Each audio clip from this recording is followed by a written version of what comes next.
Hello everybody and welcome to In My Mug, episode number 67 on the 22nd of February 2010. My name is Steve Layton and I'm on a train. I'm kind of thinking I like to keep these fresh and I like to keep doing them in different places. So I thought, well, I haven't done one on a train before, why don't I do one on a train? So here we are. I'm on my way down to the South East Regional Heats for the UK Barista competition, which is happening, and I didn't know whether I'm really going to get time this weekend to kind of do this one justice, so dead time on the train, empty carriage, thought, why not, let's have a go. So anyway, let's dive straight into the comments.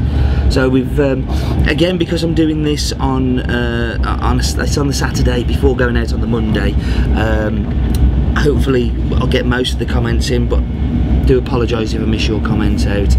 So Malky P and Malcolm, I know you've got loads going on at home at the moment, so my warmest wishes from everybody, I'm sure, and I hope that everybody gets better soon. So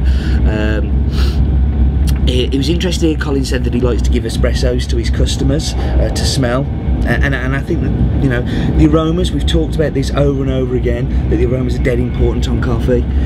So he tried it and he really got the cranberries, and he thought it was fantastic. So that's awesome, because I know, Malky, you've struggled sometimes getting those nuances through.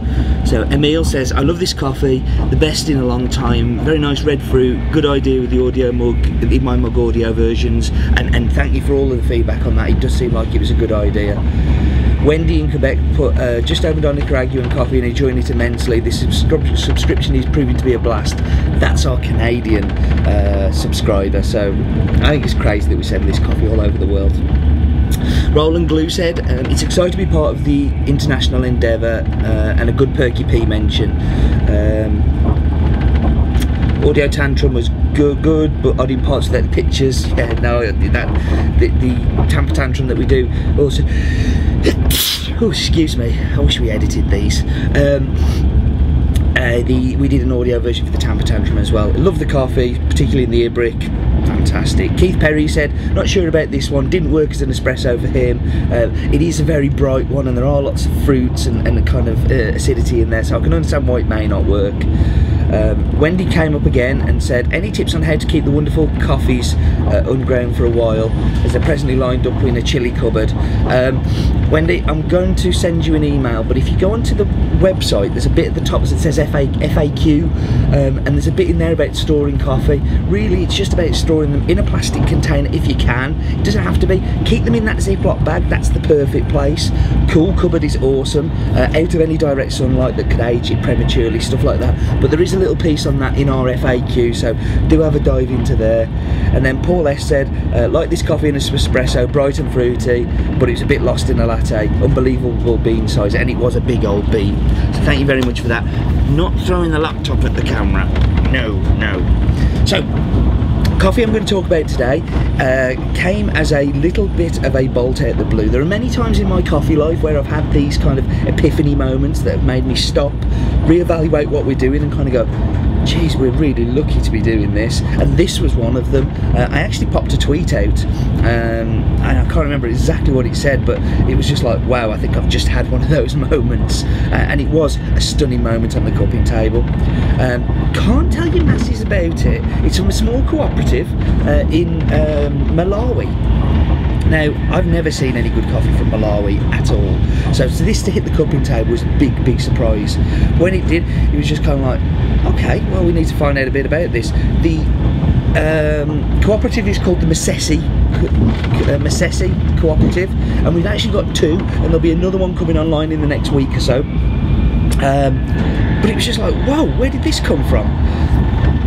It's really interesting. Geisha varietal, and those who remember the Costa Rican, Geisha is a varietal that is, it's an heirloom varietal which has got an awful lot of history.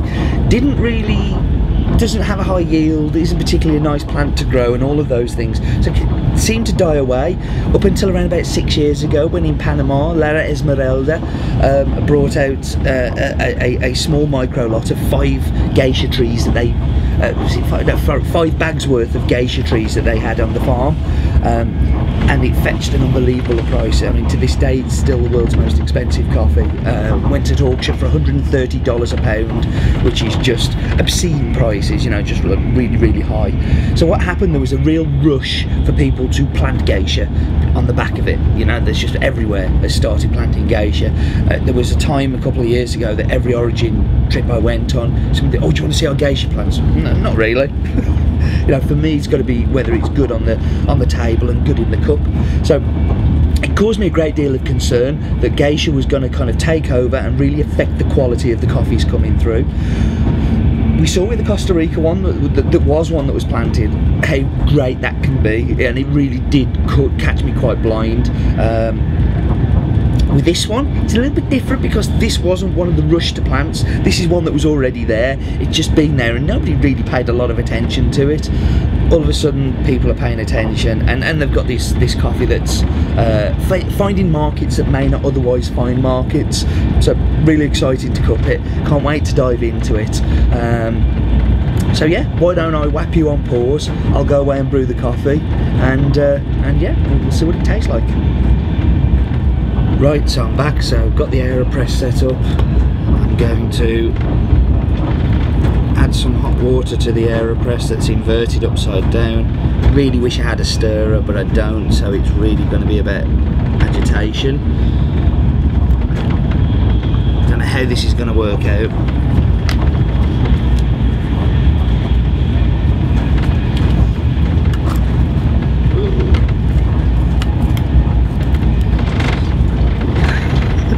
Don't like this. Right, so it's not exact science on this one either, because I haven't got the ability to do the exact science, but I think it's the best cup of coffee I shall have on a Virgin Trains this year.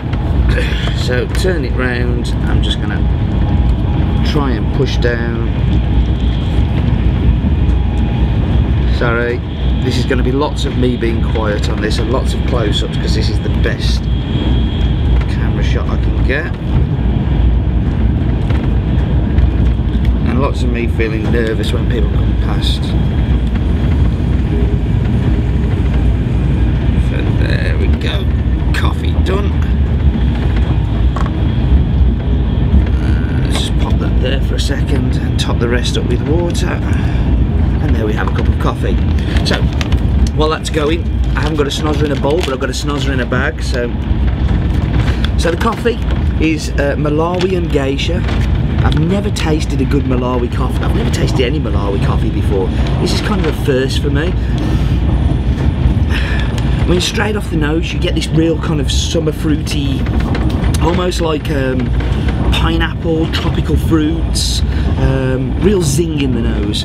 But you also get that really kind of good African creaminess coming through as well, which I find it really exciting, and I actually can't wait to dive in. So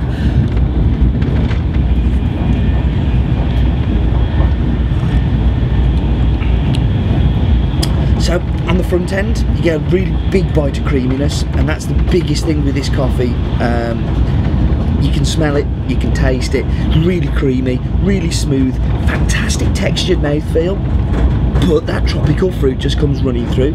Pineapple, big time, apricot, that whole kind of like real sweet, sticky fruits.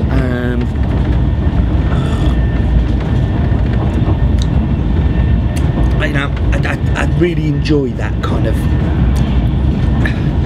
It's not the acidity that I'm enjoying, it's the sweetness of the acidity that I'm really enjoying. As I said to you earlier, this coffee just came completely out of the blue to us. I'm so pleased to have found it, so pleased to offer it you. It's great value already, but I'm going to pop a voucher code up below. That's going to give you 50p off in the store for the next couple of weeks. We don't need to do that because this coffee is really going to fly out the door, but I really want you to try it. So yeah, thank you very much for joining me in this rather unusual in my mug, and I really look forward to talking to you next time.